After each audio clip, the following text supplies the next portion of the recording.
Nous sommes là aujourd'hui dans le cadre de la réhabilitation de logements sociaux. C'est donc un toit pour tous qui depuis 1 an rénove des locaux déjà existants.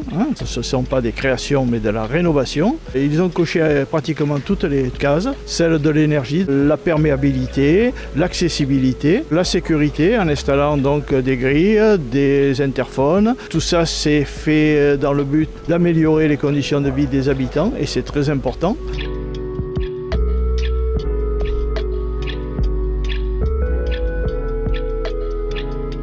C'est un investissement de 2,3 millions d'euros pour l'ensemble de cette résidence qui représente 64 000 euros d'investissement par logement. Et l'ensemble de l'investissement est porté par un toit pour tous, à peu près 600 000 euros de fonds propres. Et le reste du financement se fait à travers un prêt. C'est pour nous une réhabilitation exemplaire. On a travaillé à la fois sur 3 objectifs. Le premier, l'amélioration de la performance énergétique. Le second, la sécurisation des accès de la résidence. Et le troisième point, c'est l'amélioration du cadre de vie pour nos locataires. C'est une réelle réussite quand on voit au point de vue esthétique, c'est de la haute qualité, que ce soit de la qualité au point de vue des matériaux, au point de vue de l'isolation, de l'énergétique et puis tout simplement du confort de vie des habitants. L'impact pour les locataires, le premier c'est que l'ensemble de ces travaux s'est fait sans augmentation de loyer et ensuite un impact au niveau des charges locatives puisqu'il y aura une diminution des charges locatives, en particulier sur la performance énergétique du bâtiment.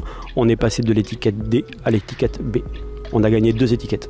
Alors, je suis très satisfaite des travaux. Pour moi, je revis. Ça fait 17 ans que j'habite ici et depuis que les travaux ont été faits, déjà c'est joli. Ils ont fait l'isolation, tout est propre, c'est sécurisé.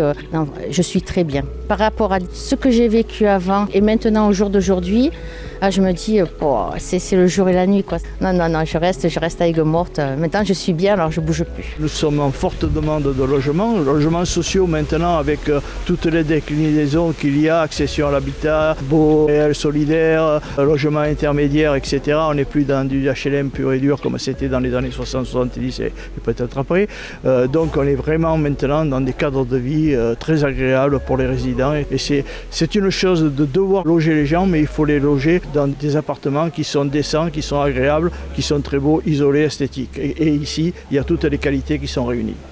Avec la mairie d'Aigues-Mortes, sincèrement, ça se passe très bien puisqu'on a réussi à travailler de pair avec eux sur l'ensemble de ce projet. Donc en fait, un toit pour tous est chargé de la réhabilitation du bâti, de la relation avec les locataires, mais ils nous ont accompagnés à la fois pour l'amélioration des espaces extérieurs autour de la résidence, pour la mise en place de conteneurs pour la gestion des déchets, mais également un partenariat qui est important puisque dans ce cadre-là, avec le CCS de la ville, on a mis en place un local qui va être mis en service là pour la fin de l'année avec une friperie solidaire au sein de la résidence et ça va permettre d'apporter de l'animation, de la vie au sein du quartier et c'est quelque chose qui est important pour nous.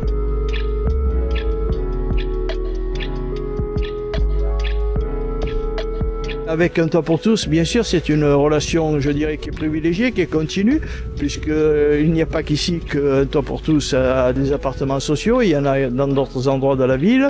Nous sommes en relation depuis 10 ans tout le temps, puisqu'ils ont un projet d'agrandissement sur site ici, sur lequel on discute depuis maintenant plusieurs mois et qui, j'espère, va se concrétiser. Je sais déjà que ce sera également quelque chose de très réussi et de grande valeur.